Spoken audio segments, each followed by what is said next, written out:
الحمد لله نحمده ونستعينه ونستغفره ونؤمن به ونتوكل عليه ونعوذ بالله من شرور أنفسنا ومن سيئات أعمالنا من يهده الله فلا مضل له ومن يضلله فلا هادي له ونشهد أن لا إله إلا الله ونشهد أن محمدا عبده ورسوله أما بعد فقد قال الله تبارك وتعالى في القرآن المجيد والفرقان الحميد أعوذ بالله من الشيطان الرجيم بسم الله الرحمن الرحيم ظهر الفساد في البر والبحر بما كسبت أيدي الناس ليذيقهم بعض الذي عملوا لعلهم يرجعون وقال تعالى ومن أحسن قولا ممن دعا إلى الله وعمل صالحا وقال إنني من المسلمين وقال تعالى وما أصابكم من مصيبة فبما كسبت أيديكم ويعفو عن كثير صدق الله العظيم اللهم صل على سيدنا محمد وعلى آل سيدنا محمد وبارك وسلم اللهم صل على سيدنا محمد وعلى آل سيدنا محمد وبارك وسلم اللهم صل على سيدنا محمد وعلى آل سيدنا محمد وبارك وسلم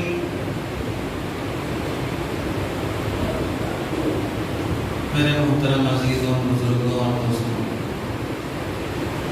قرآن مجید کی مختلف آیات آپ حضرات کے سامنے تلاوت کی گئی ہے۔ اللہ رب العزت کی فرمائی ہوئی ان آیات کی روشنی میں ملک کے حالات سے متعلق ہمیں کیا کرنا چاہیے، اس بارے میں کچھ باتیں آپ حضرات کے سامنے عرض کر دی۔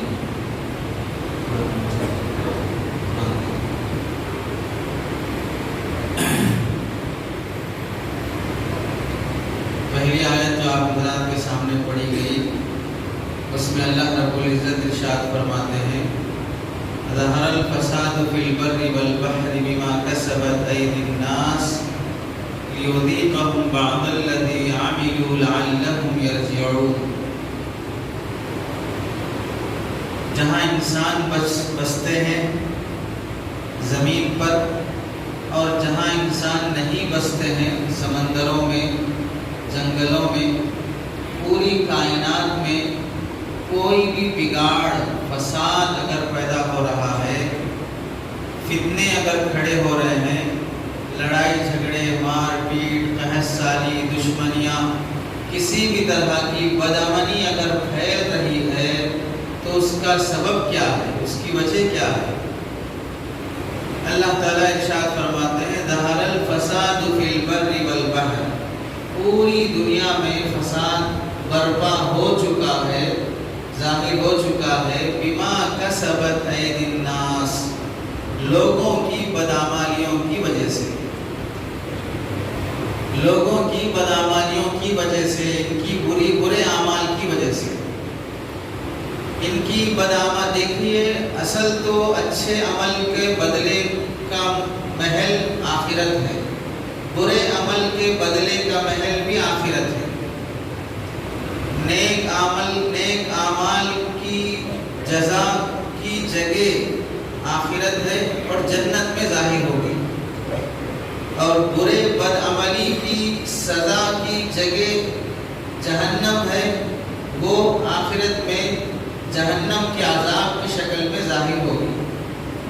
کوئی اچھا کرے، اس کی ہر اچھائی کا بدلہ، وہ اچھائی کہیں بھی کرے، کسی کے ساتھ بھی کرے، اپنے گھر والوں کے ساتھ اچھے سے رہے، غیر مسلموں کے ساتھ اچھے سے رہے، جانوروں کے ساتھ اچھے سے رہے، کسی بھی چیز کے ساتھ اگر اچھائی سے کوئی بھی آدمی پیش آئے گا تو اس عمل صالح کا پورا پورا بدلہ ملنے کی جگہ وہ ہے آخرت۔ فَمَن يَعْمَلْ مِثْقَالَ ذَرَّةٍ خَيْرًا يَرَهُ، جو ایک رائی کے برابر بھی اچھائی کرے گا وہ بھی اللہ اسے کل قیامت کے دن دکھائیں گے۔ بہت سی نیکیاں ایسی جو ہم کر کے بھول گئے، ہم کو یاد بھی نہیں ہے کہ ہم وہ نیکی کیے ہیں، لیکن اللہ کے پاس وہ نوٹ ہے، اللہ اسے کل قیامت کے دن جزا کی شکل میں، انعام کی شکل میں بندے کو نوازیں گے۔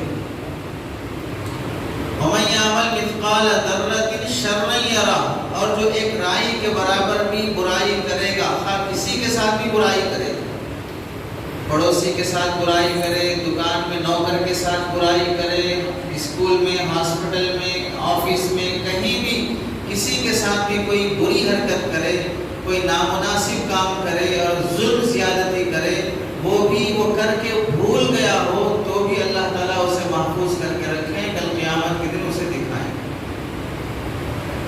تو ایک بات تو پکی طے ہو گئی کہ دنیا میں جو بھی فساد ہو رہا ہے وہ ہماری بدعمالیوں کا نتیجہ ہے۔ اللہ تبارک و تعالیٰ، نعوذ باللہ، اللہ کی سوار پناہ، اللہ ظالم نہیں ہے۔ ایک جاہل سے جاہل آدمی بھی کہتا ہے کہ 70 ماؤں سے زیادہ مایا کرنے والا، محبت کرنے والا۔ ایک ماں کسی بچے کو پر ظلم دیکھنا نہیں چاہتی ہے تو 70 ماؤں سے زیادہ محبت کرنے والا، 70 کی عادت متعین کرنے کے لیے نہیں ہے، کثرت کو بتانے کے لیے ہے۔ یعنی بہت زیادہ اللہ تعالیٰ اپنے بندے کو چاہتے ہیں، جس طرح ماں اپنے بیٹے کو چاہتی ہے اس سے کہیں گنا زیادہ اللہ اپنے بندوں کو چاہتے ہیں۔ تو کبھی بھی اللہ رب العزت اپنے بندوں پر ظلم کرنا بھی گوارا نہیں کریں گے۔ حدیث میں آتا ہے، یا عبادی انی حرمت الظلم علی نفسی فحرموا علی انفسکم، میرے بندوں، میں نے اپنے آپ پر ظلم حرام کر لیا ہے، میں کسی پر ظلم نہیں کرتا، تم بھی اپنے آپ پر ظلم حرام کر لو، کسی پر ظلم مت کرو۔ اور کہیں اللہ نے فرمایا حدیث قدسی میں، اللہ کے نبی صلی اللہ علیہ وسلم نے ارشاد فرمایا، لا یرحم من لا یرحم الناس، جو لوگوں پہ رحم نہیں کرے گا اس پر اللہ رحم نہیں کرے گا۔ اپنے سے ظلم کی نفی کی، رحم کی دعوت دی، اپنا تعارف کرایا، بسم اللہ الرحمن الرحیم، اللہ وہ ہے جو رحمان ہے، رحیم ہے۔ اپنا تعارف قرآن کی پہلی آیت، پہلی سورت کا ابتدا ہی بسم اللہ سے ہے، اور اللہ کون ہے تو اللہ خود فرما رہے ہیں، اللہ وہ ہے جو بڑے مہربان، نہایت رحم کرنے والے۔ تو اللہ ظالم نہیں ہے۔ لاکھوں گناہ کر کے بھی بندہ جب توبہ کر لیتا ہے تو اللہ اسے معاف کر دیتے ہیں۔ فرعون، وقت کا حامان، قارون، شداد، یہ سب لوگوں کے بارے میں روایات میں ملتا ہے کہ یہ بھی اگر توبہ کر لیتے تو اللہ انہیں بھی معاف کر دیتے۔ خدائی کا دعویٰ کرنے والوں کو بھی اللہ معاف کرنے تیار ہیں۔ ابلیس، شیطان جو سب کو گمراہ کر رہا ہے، اللہ تعالیٰ اسے بھی معاف کرنے تیار ہیں، بشرطے کہ توبہ کریں۔ تو اب حالات کیوں ایسے پیچیدہ اور پریشان کن ہو رہے ہیں؟ اس کی وجہ اللہ نے ایک بیان فرمائی، لوگوں کی بدعملی کا نتیجہ ہے۔ کیا کیا برے اعمال کر رہے لوگ؟ ایک آیت میں اللہ تعالیٰ ارشاد فرماتے ہیں، وَمَا أَصَابَكُم مِّن مُّصِیبَةٍ فَبِمَا كَسَبَتْ أَیْدِیکُمْ وَیَعْفُو عَن کَثِیر، جو بھی مصیبت تمہیں آ رہی ہے، فَبِمَا كَسَبَتْ أَیْدِیکُمْ، تمہاری بدعملی کی وجہ سے، تمہاری کرتوتوں کی وجہ سے ہے، وَیَعْفُو عَن کَثِیر، اور اللہ فرماتے ہیں تمہاری بدعملیاں اتنی زیادہ ہیں، تمہارے ہر برے عمل کا بدلہ میں دنیا میں دینا شروع کر دیا تو کوئی سانس نہیں لے سکتا، کوئی کسی کو منہ نہیں دکھا سکتا۔ تمہاری تنہائیاں کیسے گزر رہی ہیں، تمہاری کمائی حلال حرام کی تمیز کے بغیر، بے پردگی کے ساتھ، بے حیائی کے ساتھ، جھوٹ، دھوکہ، سود، کینہ، رشوت، کتنے گناہ انسان کی زندگی میں ہیں۔ ہر گناہ پر اللہ پکڑنا شروع کر دے تو پھر کوئی انسان ایک رات بھی زندہ نہیں رہ سکتا۔ صبح ہوتے ہوتے کس کو کیا بیماری آئے گی نہیں معلوم۔ اللہ فرماتے ہیں وَیَعْفُو عَن کَثِیر، اس کا کرم ہے کہ بہت سے گناہوں اور نافرمانی ایسے ہی معاف کر دے رہے ہیں. نماز کی جماعت کی نماز کی برکت سے معاف کر دیے، صدقے کی برکت سے معاف کر دیے، اور توبہ کی برکت سے معاف کر دیے، کسی کے ساتھ اچھا سلوک کیے اس کی برکت سے معاف کر دیے، کسی غریب کی مدد کر دیے اس کی برکت سے معاف کر دیے. کئی نیکیوں کی بدولت اللہ بڑے بڑے گناہ معاف کر دے رہے ہیں، اس پر تمہیں پکڑتے نہیں ہیں. ایک آیت میں اللہ تعالیٰ ارشاد فرماتے ہیں وَمَنْ أَحْسَنُ قَوْلًا مِّمَّنْ دَعَا إِلَى اللَّهِ وَعَمِلَ صَالِحًا وَقَالَ إِنَّنِي مِنَ الْمُسْلِمِينَ. اس سے بہتر بات کس کی ہو سکتی ہے کہ جو احسن قولا، اس سے بہتر بات، بہت اچھی بات کسی کی نہیں ہو سکتی.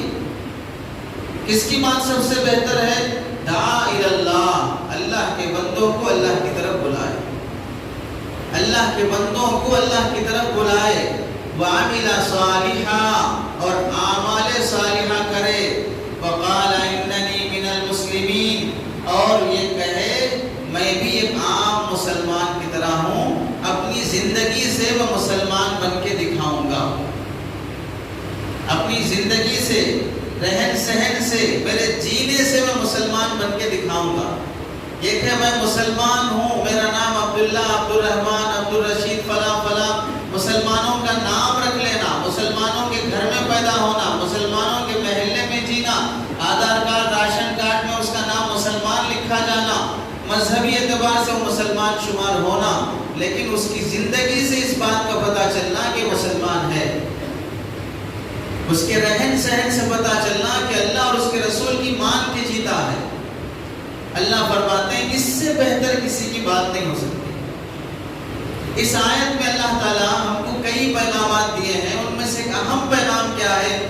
ایک بات یاد رکھیں، جب بھی کوئی قوم اگر زندہ رہنا چاہتی ہے، اس پر فنا نہ ہو، اس پر فنا تاری نہ ہو، وہ ختم نہ ہو دنیا سے، ہمیشہ باقی رہنا چاہتی ہے قیامت تک، تو اس قوم کو دو کام کرنا ضروری ہے. پہلا کام ایمان اور عمل صالح، اللہ پر ایمان رکھنا، اور اللہ پر ایمان رکھنے کے ساتھ ساتھ جو جو اچھے کاموں کا اللہ حکم فرمائے ہیں وہ کام کرنا. یہ پہلا کام ہے. اگر ہم قیامت تک اس ملک میں نہیں، پوری دنیا میں اگر زندہ رہنا چاہتے ہیں، ایمان باللہ و عمل صالح، اللہ پر ایمان اور نیک عمل.